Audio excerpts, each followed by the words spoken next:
everybody. Welcome to the show called Off the Court here on WCTV Sports. And today we're in the studio at the Wareham Community Cable Outlet. Normally not in a place where the coach and I are usually for this show.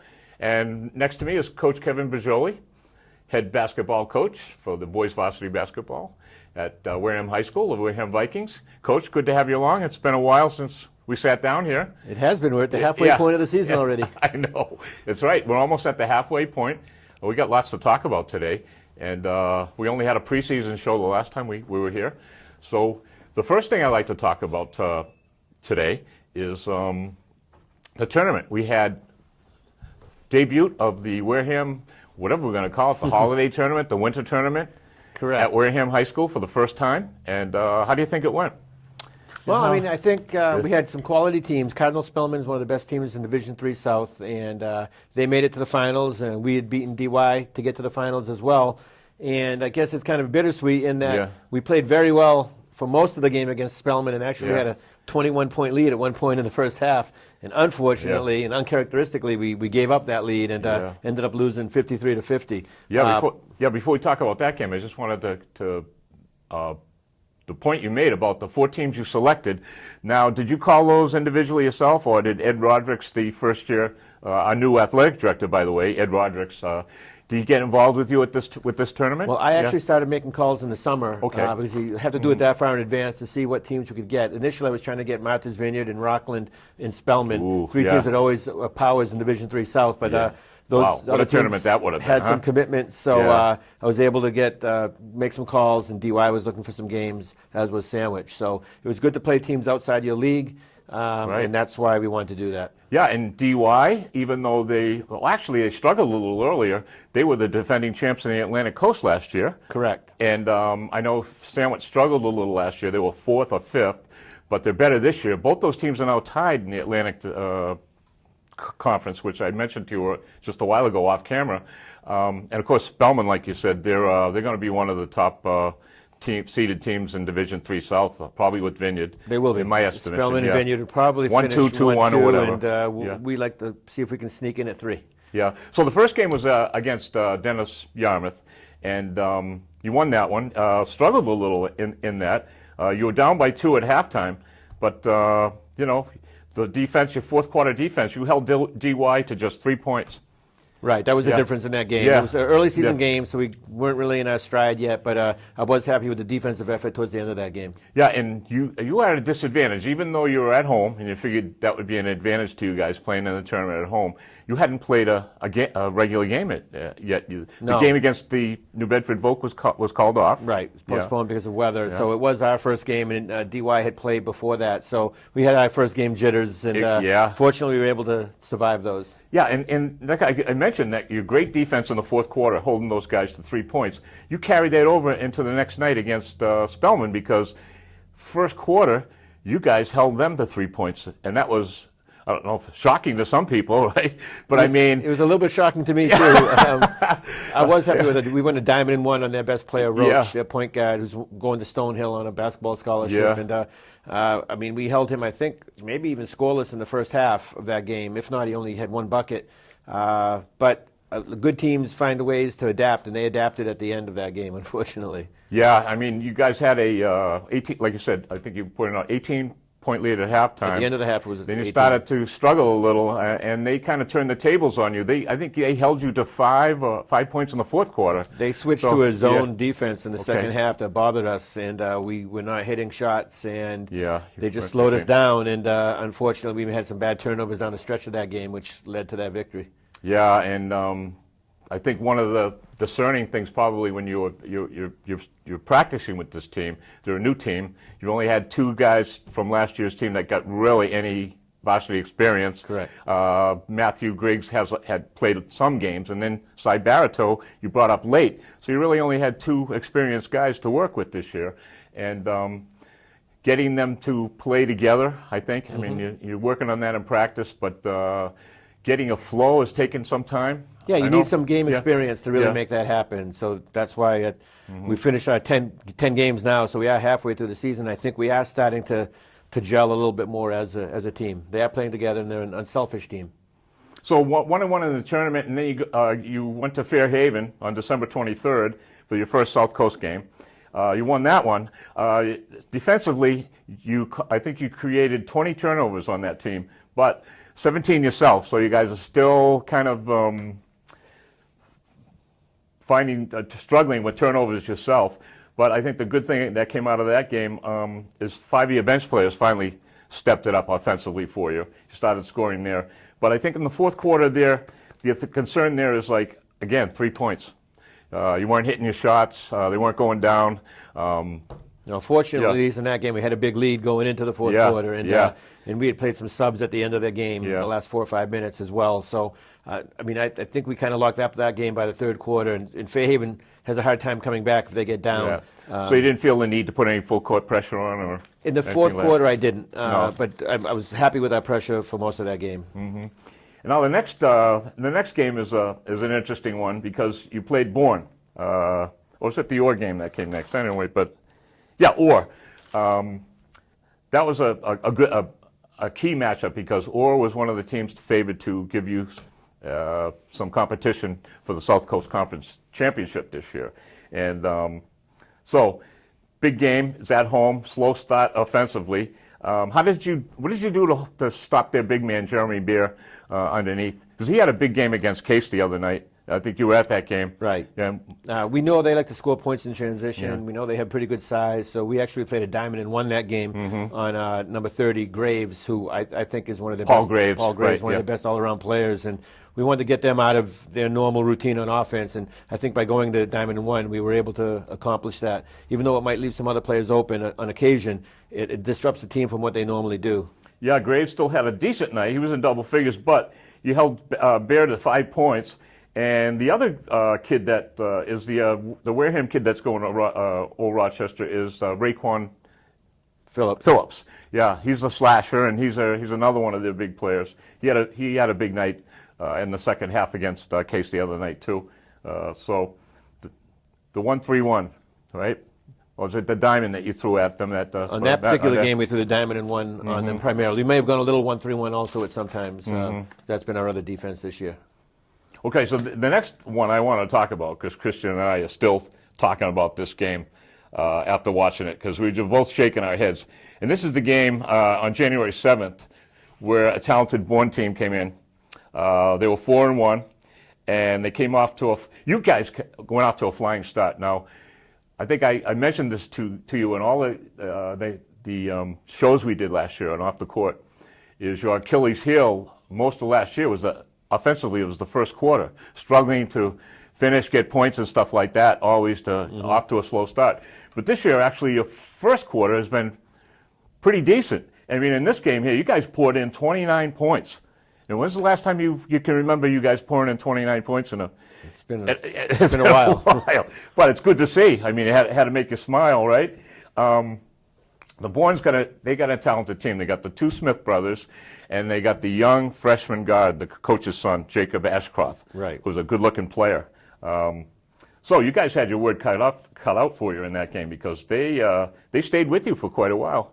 They did. We actually had a big lead early, and I thought our press was working. But unfortunately, we got in foul trouble very early, as there were 65 fouls called in that game, and it really... You read my mind. It really got us out of sync. I mean, and it was both ways. It wasn't one team having an advantage over another, but there was no flow to the game, and we couldn't press any longer once we had everyone in foul trouble, and once we were in the double bonus. We were just shaking our heads because you talk about 65 fouls, right? There's only 32 minutes in a high school basketball game. That's a foul a minute.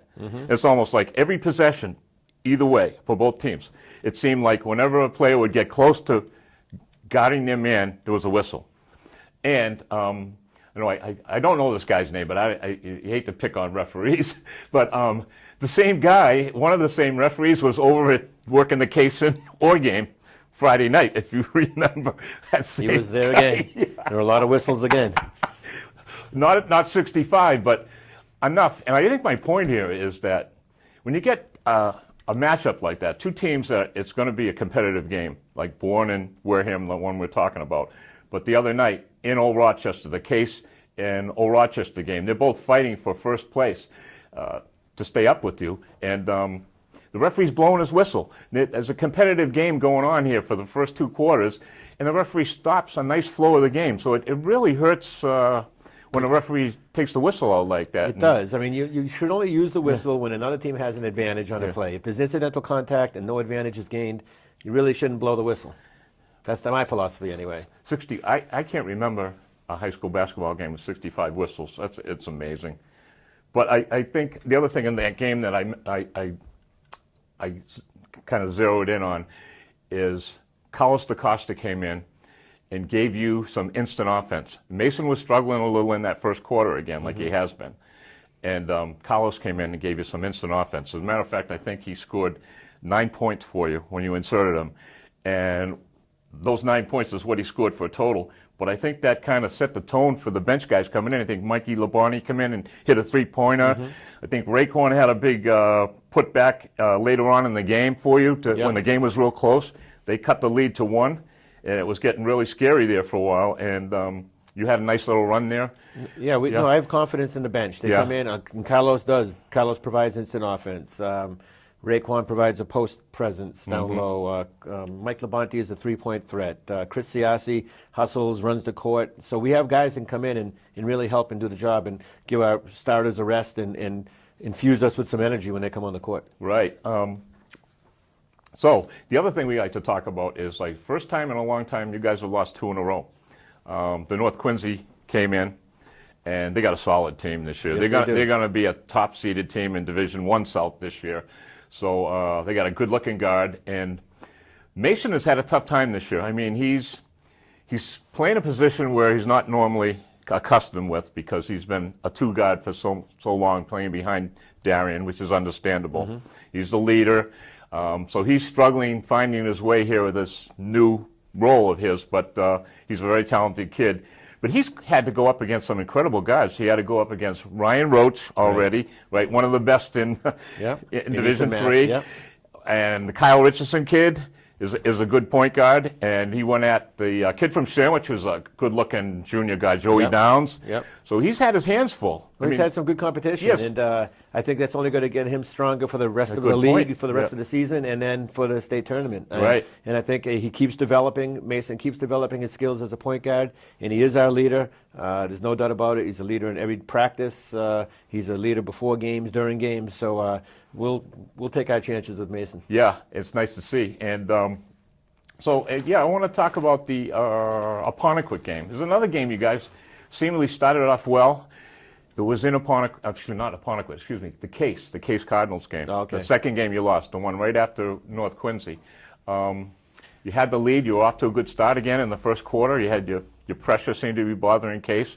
And then, turnovers again, taking care of the basketball. Yeah, they did a good job they did a very good job pressuring us that night. Especially they put a much bigger player on Mason that was able to stay with him, like a 6'3" kid, Felipe Pyers. So that a good player, right? Mason, and then we made our run when their big guy Carell was out of the game in the second quarter. And when he came back, he didn't score a lot, but he gave us fits on defense, blocked a lot of shots, and changed a lot of shots. And I'd like to play. I'm looking forward to playing Case on a big court again, and I think the team is as well. Yeah. Now, when you get a big guy like that, you're at a size disadvantage because your tallest guy is what, 6'3", Barito, maybe 6'3", whatever. Yeah. So you got a tall guy like a Carell or Donovan from Spellman, and the 2 big guys from North Quincy. Right. So what kind of a thing do you do on defense to kind of counteract that when they do that to you? Well, oftentimes we'll play zone sometimes. Like against North Quincy, we decided to go zone because we didn't think we could match up man-to-man with their bigs. So it's just a 6'9" on 6'3" isn't a good mix. So if we can play a zone, we might be able to put a guy in front of him and a guy behind him, try to sandwich him a little bit, and have all 5 guys crash the defensive boards. So that was a tough loss, Case, because that game was a winnable game, even though they pulled away a little at the end, though. Right. You had your chances. We did. We had a chance to go up 1 with a minute and a half to go. We missed an out-of-bounds play. We had the shot. We just missed it. And so that was an unfortunate one. And it ended our 39-game win streak in the South Coast Conference as well, so it was doubly disappointing. Yeah, big win for Case. And it only gets tougher now at the South Coast Conference because You guys are sitting with the only team with one loss. Case has 2 now with Old Rochester. The Case has 3 2, now. 3 now. I'm sorry. It's Old Rochester. Well, Rochester has 2. 2. Case has 3, and I think Volk has 3 now. 3. So a little bit of wiggle room there, but still, you got to play all these teams again. That's right. So there's some interesting games coming up. But we had an unusual Sunday game yesterday. That was made up from earlier part of the season at New Bedford Volk, Sunday game. The Bears, well coached. You guys really pulled away in that one. So what worked for you well yesterday? Just that everybody was on all cylinders yesterday? I was happy with our performance yesterday. Yeah. I thought we looked to run the ball more. New Bedford Volk likes an up-tempo game, so we knew they weren't going to slow it down. So we didn't have to press yesterday. The tempo was what we wanted. So we mixed up our defenses. We started out man-to-man for most of the first half, but then we switched to a 1-3-1 zone in the third quarter to stop their big guy Portalance, who was hurting us a little bit down low. And I just thought we played as a team. We were unselfish. We pushed the ball, and we executed. So right. it was a good game. And we hit some shots. That always makes Yeah, it you look did. better. And Andy White, who had been kind of inconsistent this year, I think you mentioned in one of your interviews yesterday, that he's been struggling a little. He has a good game. He had a great game yesterday, actually. He got your offense going before Mason started to heat up there in the second quarter. Right. He started us out with some long three-point shots. Yeah. I think he ended up with 23 points for the Yeah, game, and he did a nice job for us yesterday. And Mason is starting to get into a flow where he's starting to feel it now in the three-point land. He's starting to hit it, which is a big help. Yeah, Mason will be one of the three-point leaders again in the area, and I think he had 16 or 19 second-half points yesterday. So he came on strong at the end. Yeah, trying to get your. Well, here it is. Okay. Yeah, big 18 and 17 points. You had 35 points in the second half, so that was a nice offensive output.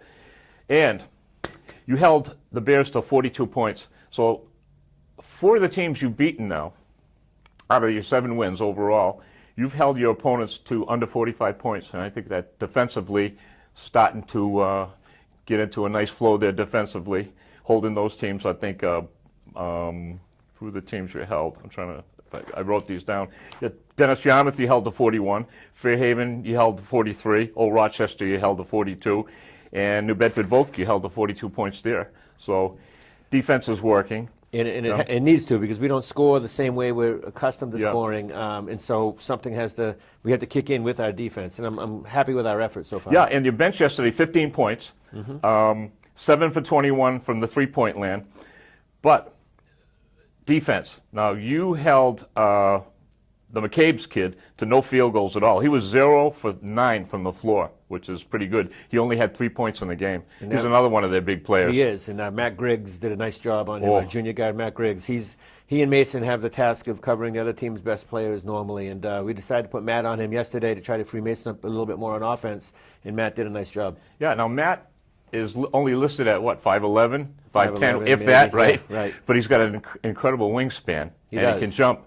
So even in those tough games like the Spellman game and the North Quincy, where you're at a height disadvantage, you see Matthew Griggs going up for those rebounds on the offensive and the defensive side, and it's unbelievable how high he can get up. Yeah, it's really amazing. He's a good athlete. He's a good athlete. He's a very coachable kid as well, and I love the way he loves to play defense. And your last 2 wins, he's been starting to hit some shots now, which is going to be good for you, because when they start keying on Mason, because they know who your big three-point shooter is, right?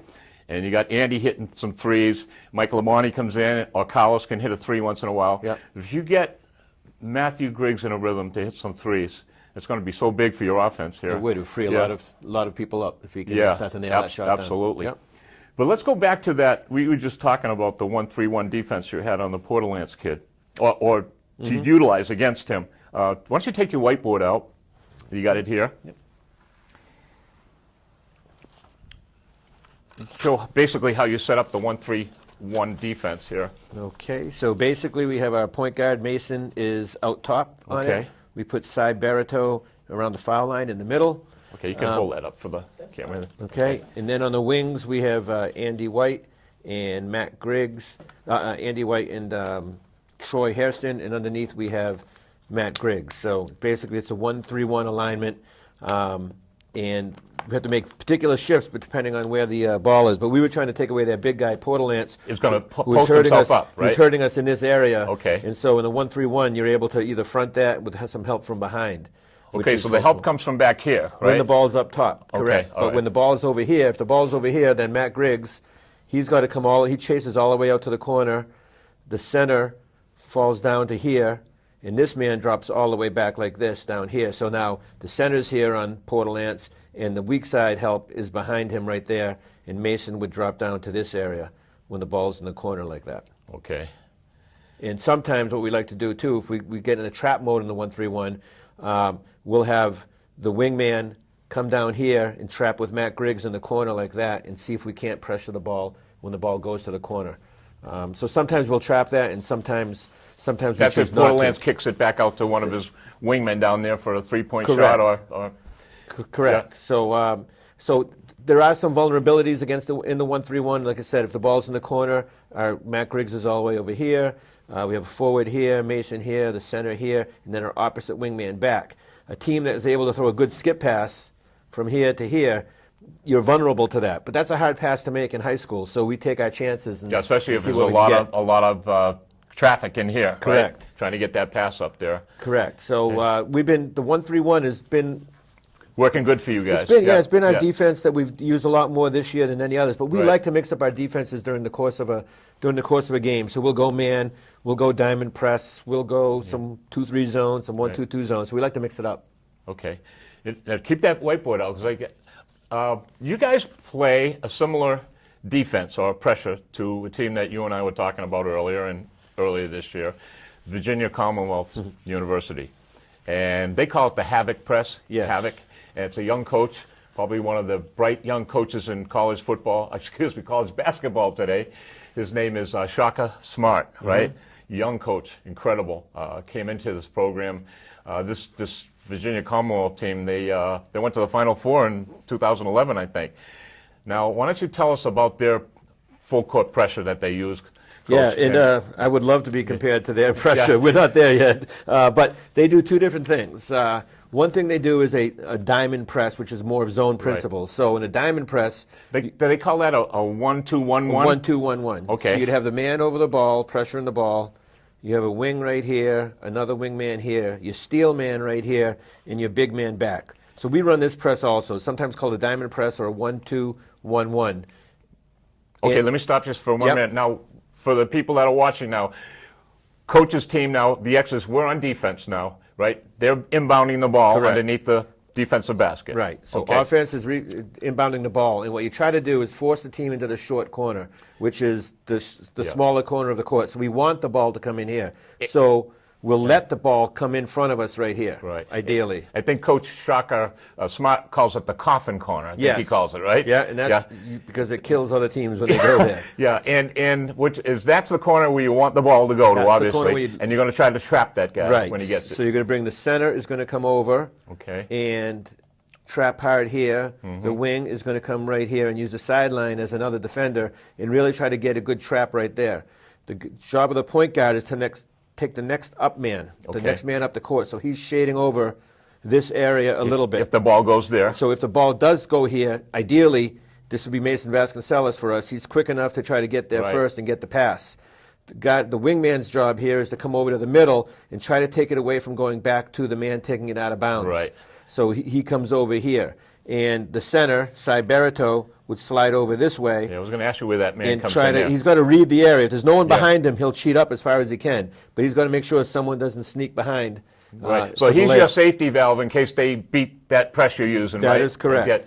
Right. So if the ball were to come up the sideline this way, this guy also has to get all the way back. It really's got to sprint as fast as he can to get back that way. So if one man doesn't do his job on the press doesn't work. Yeah, because I was just saying, if this doesn't work, you're showing them on the whiteboard here, it's supposed to work. You're supposed to get in that corner. You're supposed to get a trap and make it tough for them to get it across this halfway mark because they only got so much time to get there. If this doesn't work, you got a 2-on-1, 3-on-2. And you're giving up layups. And the poor guy back here is by himself. So I mean, sometimes we press to create tempo just to get a team going up and down to speed the game up. Other times we press because we want to steal the ball. And so we do it for both reasons. So I think this pressure thing that this young coach is talking about, it does three things. It puts pressure on the basketball, which you want, right? You get a turnover, and I think one of his players was describing when you trap, when it's out a little higher, when the guy's got the ball, when you work your trap out here, say. Right. You want the guy in what they call a speed dribble, which means the easiest way to knock the ball loose is when the guy's that's controlling the basketball for the other team is in a speed dribble, they call it, right? Yeah, so he's in motion. So they do two presses. Well, they do more than two, but the two main ones are the diamond press that I just described. That you just saw. And they do something else called run and jump, basically, which is, so every man is in man-to-man principles now. It's not a zone press, it's man-to-man. And if this player were to have, let's say this player were to have the ball, and he's moving up the court this way, the job of, and this guy say is moving up this way, the job of the defensive man is to put a lot of pressure on him. So like you said, he speeds up his dribble, he feels a little uncomfortable, and so he tries to push him this way. This man would rotate potentially all the way up to try to double team. Okay, that's the man that's going to help you trap. Right, this man will come up and really try to put a good hard double team on. And then what happens, though, even though we're in man-to-man, everybody rotates. So this man, this is probably going to be the next passer he's going to go to. This man has to come up here. Right. So they're rotating rotating to take that this pass way? away. Yeah, you basically wherever the ball is, you're kind of rotating like a triangle. Trying to find out where it's going to go. And that's where where you it's going to rotate go. to it, So right? you kind of run and jump. If the man turns his head to the defender, that's when the other defender comes up, tries to double team, and everyone else rotates. That's a very simplified version of what VCU does. But the idea is to just make another team uncomfortable. Make them uncomfortable and try to make them do something they're not used to doing. Right. Take them out of their game plan, right? That's it. And that's why they call it havoc. It is. And to do it right, you do need 10 guys probably that can run it. If you really do it the right way, it's constant motion, constant pressure. It's not easy to do. VCU does a great job of it. And we're still practicing the run and jump. We're not great at it yet by any stretch You of have the to imagination. simplify it a little for your kids because absolutely. you throw something at them it's like it's kind of complicated, right? Because you just want to keep, you don't want to fill their heads up with too much, but there's a few basic principles, few basic rules, 2 men to the trap, everyone else rotates, take the next available passer, and we try to drill it. We do drills every practice, breaking down different aspects of the game into small, teachable moments. Okay, so next time Coach comes in, we're going to work on the offensive side, and he's going to show us some of the things you do offensively. Sure. So that's some of the things that the Wareham Vikings do defensively, because without height this year, they have to do this to create offense off a transition, right, Coach? That's correct. Right. We always want to try to score off our defense. Yeah, and that's what Virginia Commonwealth does, and they're the best at it in college basketball, because I think what I found out, too, is they lead the nation in steals. That's unbelievable. A school like that against Duke and Kentucky and all that stuff, they lead in steals. That's impressive. They do a great job. That's impressive. So, Coach, we got a week off this week, right? We do. No games. It's a big layoff. What do you do during a layoff like this? Just practice? Practice. Yes. We're actually putting in a new offense this week Ooh. that maybe we'll unveil down the road a little bit. I won't draw that one up, though. We'll keep that one on the wraps for some teams second time around. Right. And we're just working on our fundamentals, our conditioning and our fundamentals. So the next time we meet for Off the Court, I think we'll have 2 games under our belt. We're going to be on the road or Old Rochester. And I think we're going to Apponequet? No, we're going to Dayton Rehoboth. Seekonk. We're going to Old Rochester, Seekonk, and hopefully, if we can work something out, we'll be in here doing another off-the-court show, and we can talk about those 2 games. Coach will bring his whiteboard in, and we'll do some offense. He'll show us some things to come, hopefully, before the tournament. We'll talk tournament. But anyway, Coach, glad you came in. We got this out of the way for this week. And again, Coach Brigioli, Wareham High School Varsity Boys Basketball Coach. I'm Paul Geigle, your host on WCTV Sports. Producers Christian Fernandez. Okay, we'll see you again next time on Off the Court. Thanks, everybody, for watching.